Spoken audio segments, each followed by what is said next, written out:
Hey everyone, I'm Christina Edwards. I'm the founder of Splendid Consulting, and I teach nonprofits how to be amazing online fundraisers, raise their visibility, and learn to love and get in the arena of social media. So today we're going to talk all about Giving Tuesday, okay? And what I call the Giving Tuesday myth. I hear a lot of nonprofits either love Giving Tuesday or hate Giving Tuesday and avoid participating in year after year. What they're doing is they're leaving a lot of money on the table and letting a lot of other organizations fundraise instead. So let's talk about that myth. One crazy statistic we're going to lead with today is that 63% of donors give on Giving Tuesday only, and that's the only time of year they give. That source is nonprofit Tech for Good, okay? So imagine that. Imagine 63% of the people who donate on Giving Tuesday, that's their one day. Okay, that's the only day they get in and they're like, okay, I'm going to donate online. This day is for me. And then they don't donate again until the next year. So if your organization is not participating in Giving Tuesday, you're missing out on that really important audience that specifically comes out of hiding, steps out of the cave and donates one day a year. So huge stat there. The other thing I want to talk about is last year we had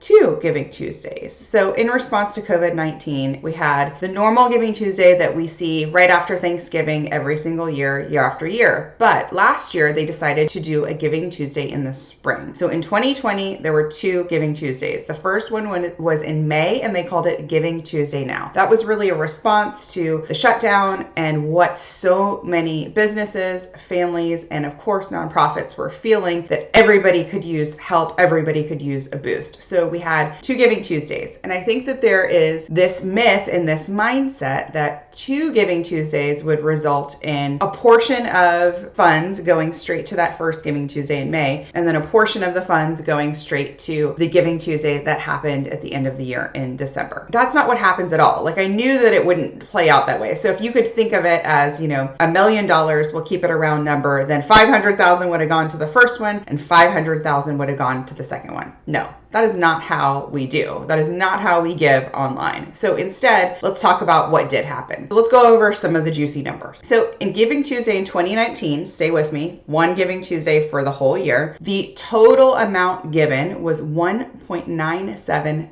billion with a B. So that was a total number. Amazing, right? And it grows year after year. This is what we see is a steady growth year after year. So in Giving Tuesday last year, which is 2020, we had 2 giving days. So what did we see? We saw 503 million on that, we'll call it an emergency giving day. So 503 million was raised on Giving Tuesday Now, that was in May. And then in December, 2.47 billion.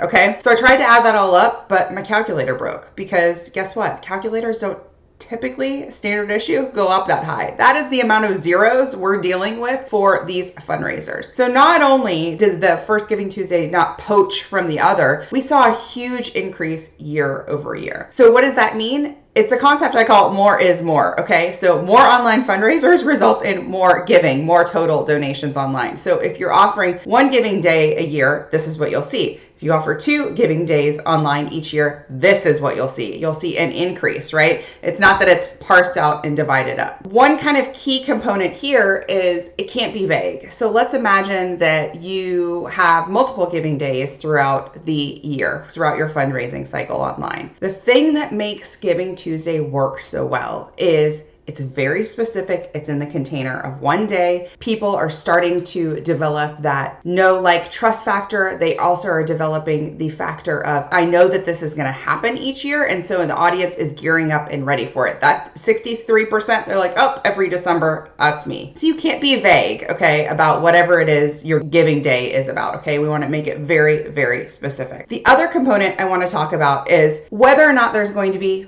2 giving days every year. We saw this increase year over year. Is this something that the people over at Giving Tuesday are like, let's just do this every year? So I've been talking with them and the answer is no. This was an emergency. This was a one-off. So where is the opportunity for your organization now that we know Okay, foreseeing this year, foreseeing the years after, we just have that one main giving day it's usually November or December, okay, right after Thanksgiving. So now what? What I see is a huge opportunity for you to look at your annual fundraising cycle. So everything from that annual event to that auction to your signature spring event, whatever it is, I want you to look at that as a 12-month plan, okay? Look at all of your fundraisers. A lot of them are going to be in person. You've got your year-end appeals too. You're going to look at that, all of it. Look at the whole thing as at a glance from a broad overview. What I see organizations have is a huge opportunity somewhere in the spring or summer usually to host an online giving day, week-long fundraiser, some sort of component similar to what Giving Tuesday brought you this past spring, okay? So it's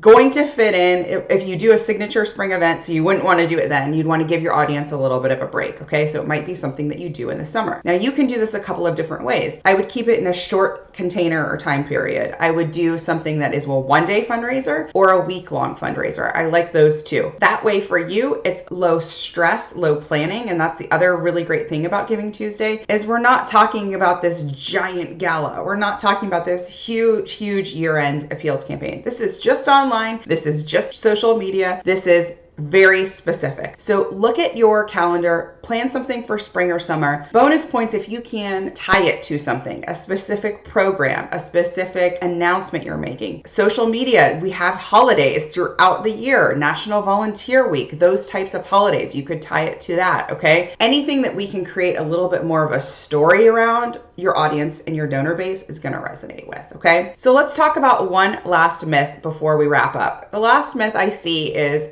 but the only people who raise money and do really well on Giving Tuesdays are the largest organizations, the biggest ones. They have the most followers, they have the most ad dollars to spend online. They're the only ones who really have successful giving days online. And that is not true. I see over and over again, small nonprofits with less than, $500,000 annual budgets or $1 million annual budgets raise 10, 50K, 100K Giving Tuesday. It's a matter of planning it out, finding a match, getting your resources and your plan ahead of time so that you can send that out to partners to help advocate on behalf of you and share that messaging so that you're not planning Giving Tuesday, 3 days before it launches, right? You're not planning it the night before. That is going to result in a Giving Tuesday that's like, eh. But if you get ahead of it, 3 to 4 weeks in advance, you start to trickle in some of your planning, some of your promotion. Let your partners know it's coming. Let your audience know it's coming. You absolutely do not have to be the biggest player in your sector, the biggest player in your city or community to see some huge results on Giving Tuesday. So let's recap. What did we learn today? We learned that Giving Tuesday donations are growing year after year after year, and that in the event that there were 2 Giving Tuesdays, it actually just grew more. We also learned that there aren't going to be 2 Giving Tuesdays moving forward. So that is your opportunity to plan giving days online, specifically just one-off little bursts, little sprints of giving days online once or twice throughout the year so that you can see an increase in revenue on social media with those strategically planned days, okay? I hope you like this video. Comment below. Let me know what resonated most with you. Let me know if you're planning online giving days multiple times throughout the year, what that looks like, and make sure you subscribe to my channel, and I'll see you in the next one.